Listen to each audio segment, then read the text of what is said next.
इस video session में आप सभी का हार्दिक स्वागत है।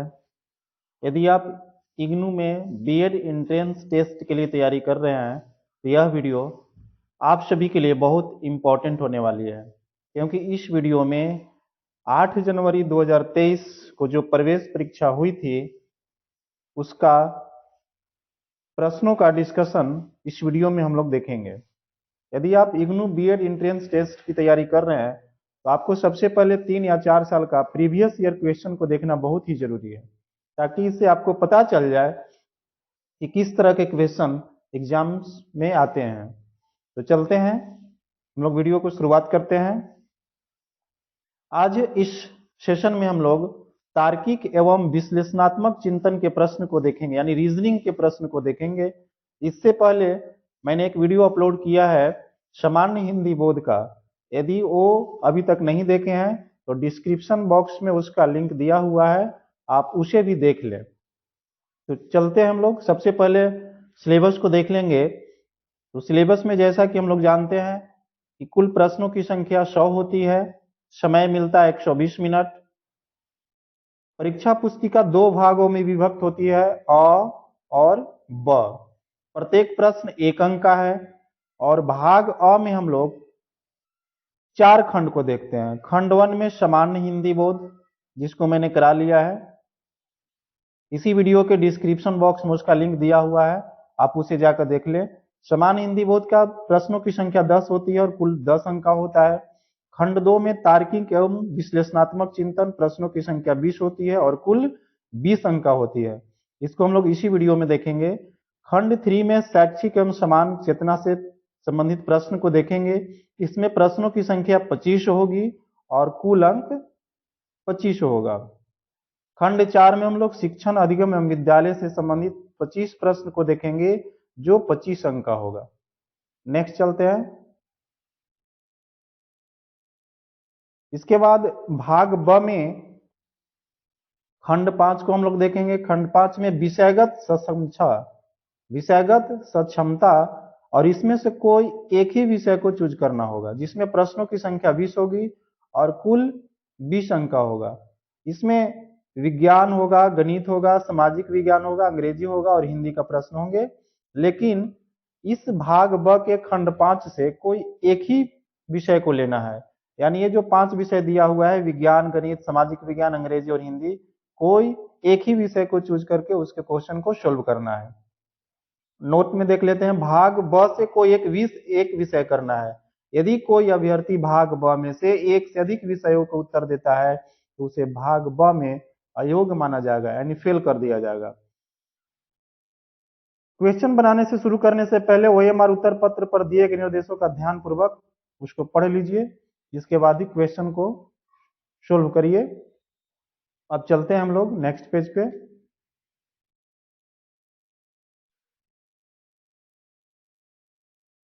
यहां पर हम लोग भाग अ में खंड 2 यानी तार्किक एवं विश्लेषणात्मक चिंतन यानी रीजनिंग के प्रश्न को देखेंगे। निर्देश यहां दिया हुआ है, निर्देश को सबसे पहले पढ़ लेते हैं। प्रश्न संख्या 11 से 14, निम्नलिखित में से प्रत्येक प्रश्न में संख्याओं या अक्षरों के 2 युग्म में एक निश्चित संबंध है। समान संबंध के आधार पर दूसरे युग्म को पूरा कीजिए। यानी जो संबंध क्वेश्चन 11 में आप देख रहे होंगे, जो संबंध ये दोनों में है 12 और 143 में, वही संबंध 2 और किसके साथ होगा, यही इस क्वेश्चन का आंसर हो जाएगा। तो देखते हैं 12 और 143 में, यानी अगर 12 को हम लोग स्क्वायर करेंगे और एक माइनस करेंगे, 12 का स्क्वायर 144 और माइनस 1 बराबर 143 मिल जाएगा। उसी तरह से इसमें भी देखेंगे, 2 का स्क्वायर करेंगे और एक माइनस करेंगे, यानी 4 में से 1 माइनस करेंगे तो हमें 3 मिलेगा। यानी ये जो क्वेश्चन मार्क है इसके जगह पर 3 होगा। ऑप्शन में दिया हुआ है तीसरा विकल्प में, इस क्वेश्चन का तीसरा विकल्प जो है 3 सही आंसर हो जाएगा। चलते हैं नेक्स्ट क्वेश्चन की ओर। क्वेश्चन नंबर 12,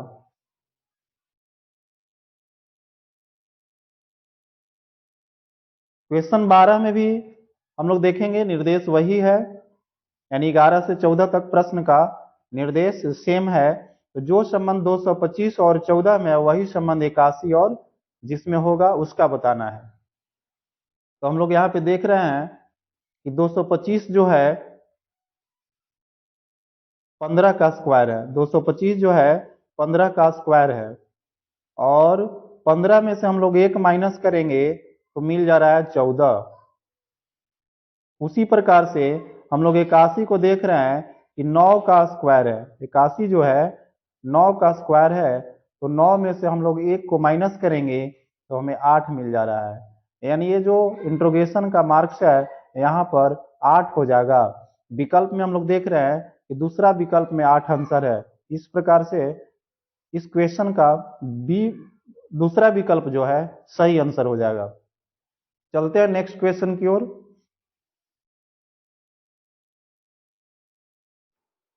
इस क्वेश्चन के लिए भी निर्देश वही है, यानी जो संबंध ABD और BCE में है वही संबंध NOQ और नेक्स्ट में देखना है। तो हम लोग यहाँ पे देख रहे हैं कि A के बाद B है, A के बाद B है, B के बाद C है और D के बाद E आ रहा है। उसी तरह से N के बाद क्या हो जाएगा, O हो जाएगा, O के बाद क्या हो जाएगा, P हो जाएगा, और Q के बाद क्या होगा, R होगा, यानी OPR विकल्प 4 में है। तो इस क्वेश्चन का सही आंसर विकल्प 4 हो जाएगा। नेक्स्ट चलते हैं क्वेश्चन नंबर 14 पे।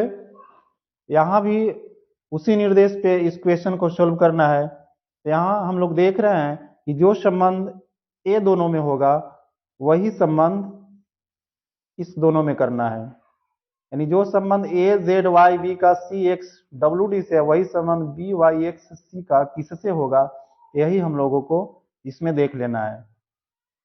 थोड़ा सा मिटा लेते हैं इसको, इसके बाद सोल्व करते हैं। तो देख रहे होंगे इस क्वेश्चन में A के बाद C है, यानी एक गैप कर का है। उसी तरह से B के बाद जो है एक गैप करेंगे C और लिख देंगे D। नेक्स्ट देख रहे हैं Z के बाद X है, यानी पीछे की ओर गैप है। Z के पहले Y होगा और Y के पहले X है। उसी तरह से इसमें भी Y के पहले X होगा और X के पहले W होता है, तो W लिख देते हैं। नेक्स्ट देखते हैं Y के बाद W है, यानी इसमें भी पीछे की ओर है। Y के पहले हो जाएगा X और X के पहले W है। उसी तरह से इसमें भी X के पहले W और W के पहले हो जाएगा V। नेक्स्ट देखते हैं B के बाद D है, यानी B के बाद C होता है और C गैप करके D लिख दिया। उसी तरह से इसमें भी C के बाद D होगा और D के बाद E को लिख देंगे, यानी DWVE। विकल्प 1 जो है इस क्वेश्चन का सही आंसर हो जाएगा। अब चलते हैं नेक्स्ट क्वेश्चन की ओर।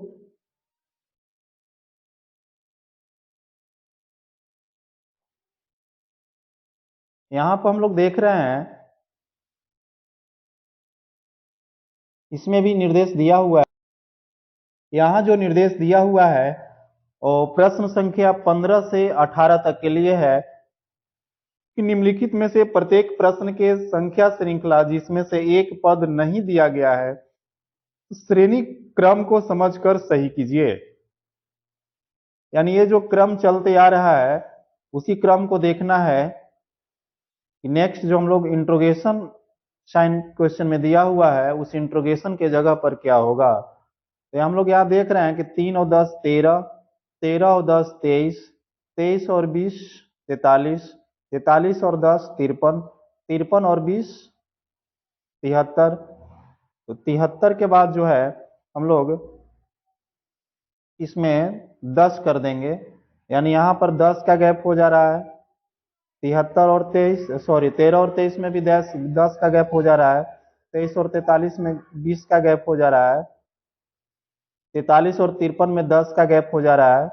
53 और 73 में 20 का गैप हो जा रहा है, यानी 10 20 10 20 इसके बाद भी जो है 10 का गैप हो जाएगा। 73 में 10 को जोड़ेंगे, 73 में 10 को जोड़ेंगे तो हमको 83 मिल जाएगा।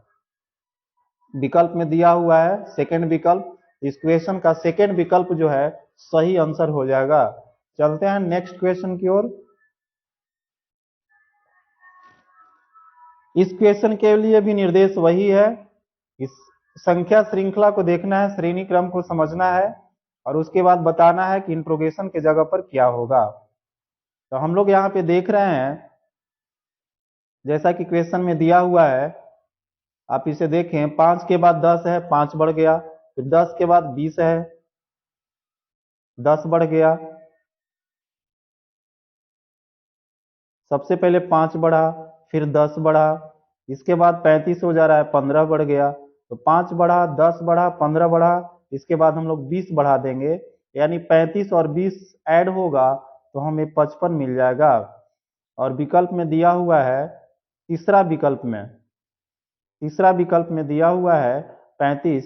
इस प्रकार से इंट्रोगेशन के जगह पे 35 और 20 55, यानी 55 जो है इस क्वेश्चन का सही आंसर हो जाएगा। अब चलते हैं नेक्स्ट क्वेश्चन की ओर। इस क्वेश्चन के लिए भी निर्देश वही है कि श्रेणी क्रम को समझना है और इंट्रोगेशन की जगह पर क्या होगा हमें बताना है। तो हम लोग देख लेते हैं इस किस क्रम में एक क्वेश्चन दिया हुआ है। इस क्वेश्चन में हम लोग देख रहे हैं कि बी के बाद सी हो जा रहा है, बी के बाद सी हो जा रहा है, ए के बाद बी हो जा रहा है, सी के बाद डी हो जा रहा है, यानी नेक्स्ट वाला लेटर ले रहा है। उसी प्रकार से जब यहाँ हम लोग लिखना है, इंट्रोगेशन के जगह पर लिखना है, तो सी के बाद में डी हो जाएगा, बी के बाद हो जाएगा आपको सी और डी के बाद हो जाएगा ई, यानी डी सी ई, यानी चौथा विकल्प जो है इस क्वेश्चन का सही आंसर हो जाएगा। अब चलते हैं नेक्स्ट क्वेश्चन की ओर।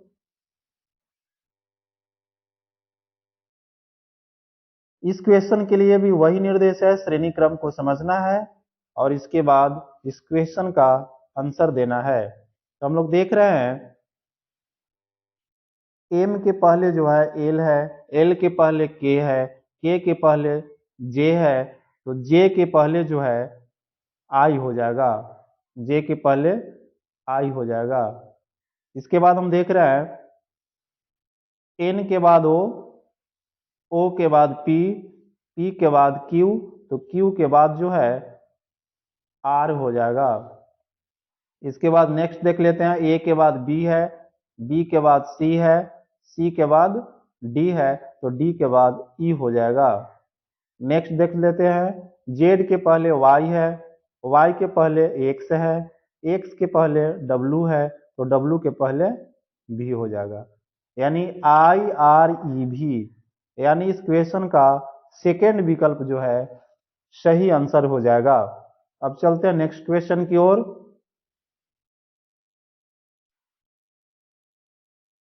क्वेश्चन नंबर 19 दे रहा है कि यदि रेड्स को कूट रूप स्टार तथा टॉप्स का कूट रूप स्पॉट है तो स्मार्ट का क्या होगा। तो हम लोग यहाँ पर देख रहे हैं कि रेड्स को उलट कर लिखेंगे, यानी दूसरे तरफ से लिखेंगे तो STAR बन जा रहा है। उसी प्रकार से टॉप्स में भी देखिएगा तो लास्ट वाला से ले रहा है SPOT, यानी अंतिम तरफ से शुरुआत कर रहा है। तो स्मार्ट को भी हम लोग पहले टी लिखेंगे, फिर आर लिखेंगे, फिर ए लिखेंगे, फिर एम लिखेंगे और फिर एस लिखेंगे। तो विकल्प में जहां तक हम लोग देख रहे हैं कि फोर्थ विकल्प जो है इस क्वेश्चन का सही आंसर हो जाएगा। अब चलते हैं नेक्स्ट क्वेश्चन की ओर।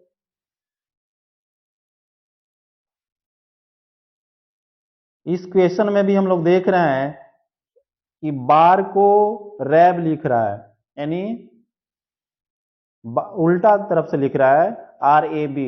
उसी तरह से रिक को भी उल्टा करके लिखेंगे, पहले के फिर ए फिर ई फिर आर लिखेंगे तो ए बन जा रहा है। उसी तरह से हम लोग स्पीयर को भी लिखेंगे, स्पीयर दिया, उसी प्रकार से हम लोग स्पीयर को भी लिखेंगे, पहले आर लिखेंगे फिर ए लिखेंगे, फिर ई लिखेंगे, फिर पी लिखेंगे, फिर एस लिखेंगे।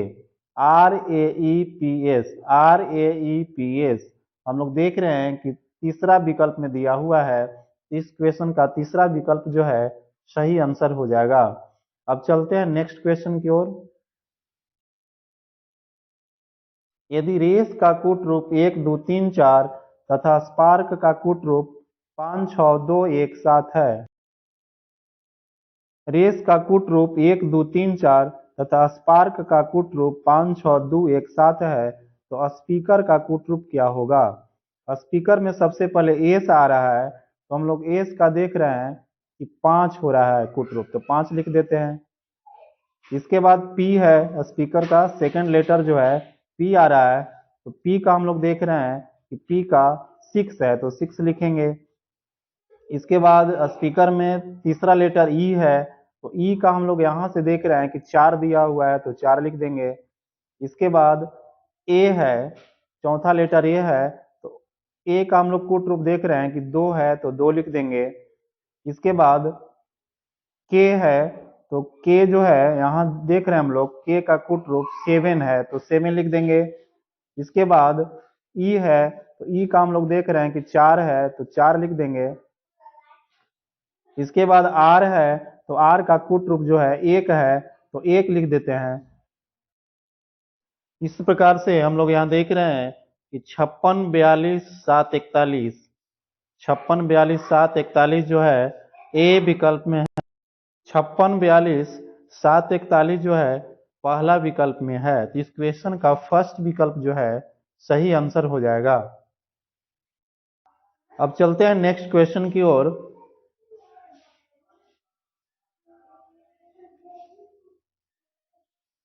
नेक्स्ट क्वेश्चन है, यदि 1 2 3 4 को 10 तथा 3 4 5 6 को कूट रूप में 18 लिखा जाए, तो 5 6 7 8 को क्या लिखा जाएगा? हम लोग यहाँ पे देख रहे हैं कि 1 2 3 4 यानी सभी को जोड़ेंगे तो 4 3 7 2 9 1 10 हो जा रहा है। उसी तरह से यहाँ भी अगर सभी अंकों को जोड़ेंगे तो 6 5 11 4 15 3 18 हो जा रहा है।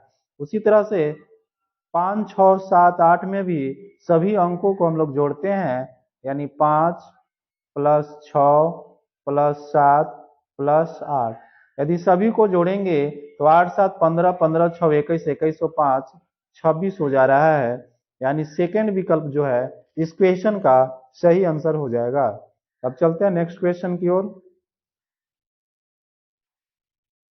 कपिल उत्तर पूर्व दिशा में टहल रहा है, फिर वह दाहिनी ओर घूमता है।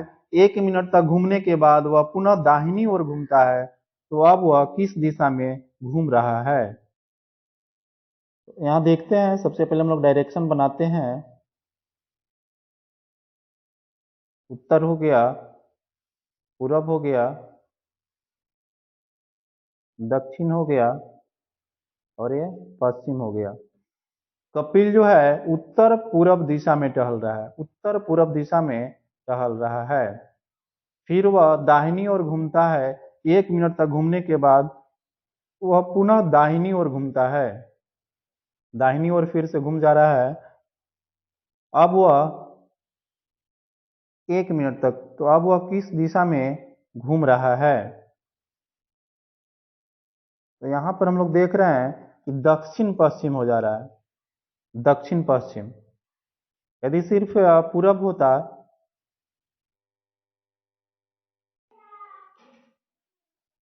दक्षिण पूरब आ गया।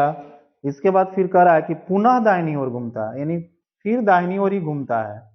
इधर दक्षिण हो जा रहा है, लेकिन दक्षिण ऑप्शन में नहीं है, तो आगे अगर हम लोग चलेंगे तो दक्षिण पश्चिम जो है, ये दिशा जो है दक्षिण पश्चिम जो है इस क्वेश्चन का सही आंसर हो जाएगा। अब चलते हैं नेक्स्ट क्वेश्चन की ओर। एक व्यक्ति पूर्व की ओर मुंह करके खड़ा है, वह घड़ी की सुई की दिशा में 45 डिग्री घूमता है, फिर वह घड़ी की सुई की उल्टी दिशा में 180 डिग्री घूम जाता है। अब इसका मुंह किस दिशा की ओर होगा? सबसे पहले डायरेक्शन बना लेते हैं। उत्तर, पूरब, पश्चिम और दक्षिण।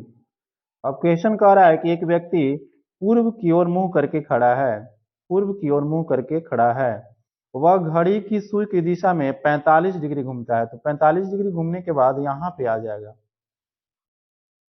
फिर वह घड़ी की सुई की उल्टी दिशा में 180 डिग्री, 180 डिग्री में, तो अगर इस लाइन पे है तो इसका 180 डिग्री इस सीध में जाएगा, यानी उल्टी दिशा में यहाँ पे आ जाएगा। अब इसका मुंह किस दिशा की ओर होगा? तो यहाँ हम लोग देख रहे हैं कि उत्तर पश्चिम, उत्तर पश्चिम दिशा की ओर हो जा रहा है। इस क्वेश्चन का सही आंसर जो है पहला विकल्प हो जाएगा। अब नेक्स्ट चलते हैं। निम्नलिखित में से कौन सा शब्द शब्दकोश में सर्वप्रथम आएगा? तो सभी लेटर में तो एम सबसे पहले है, इसके बाद ओ भी सभी में है, ओ भी सभी में है, सेकेंड लेटर भी जो है सेम है। थर्ड लेटर देखेंगे तो इसमें यू है, इसमें एन है, इसमें एम है और इसमें भी है। तो ये चारों में जो है सबसे पहले एम हो जाएगा, यानी मोमेंटम, यानी इस क्वेश्चन का सही आंसर तीसरा विकल्प हो जाएगा। नेक्स्ट चलते हैं। निम्नलिखित चित्र में कुल कितने आयत होंगे? यहां पर हम लोग देख रहे हैं एक यहां है, दूसरा, तीसरा, चौथा, पांचवा और छठा।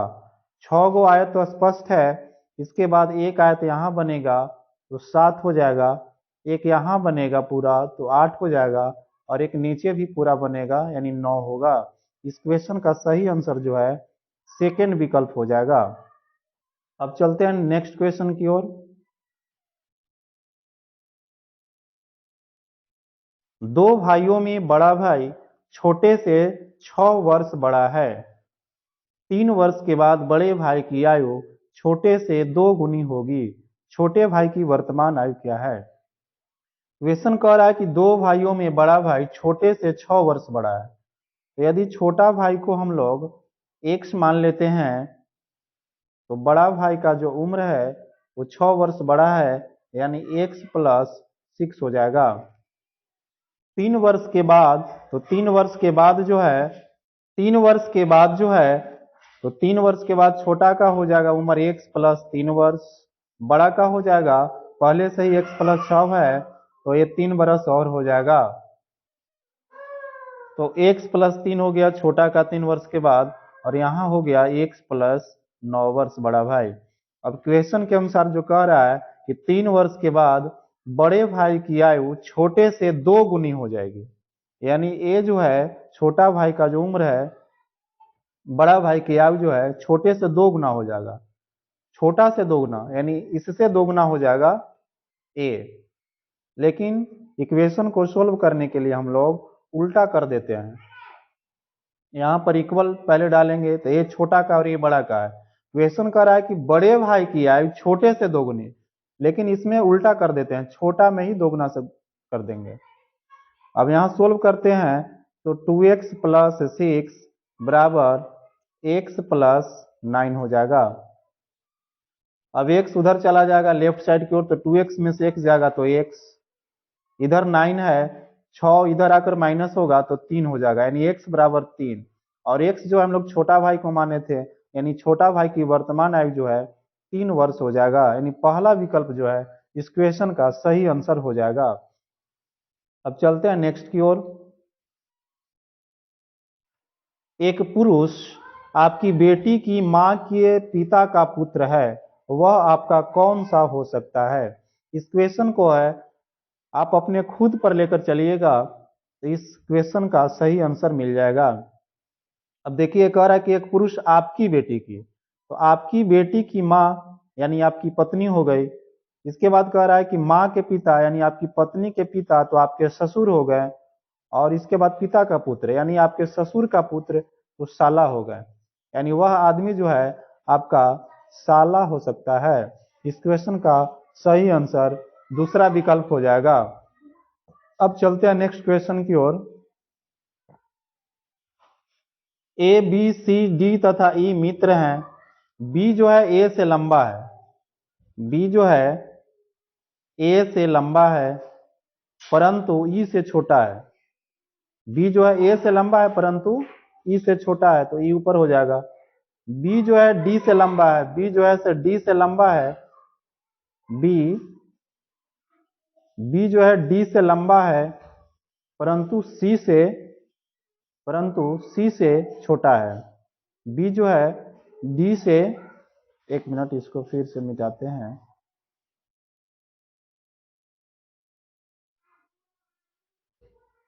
देखिएगा, ए बी सी डी तथा ई मित्र है। बी जो है ए से लंबा है, बी जो है ए से लंबा है। इसके बाद कह रहा है परंतु ई से छोटा है, ई से छोटा है। बी जो है डी से लंबा है परंतु सी से छोटा है, सी से छोटा है।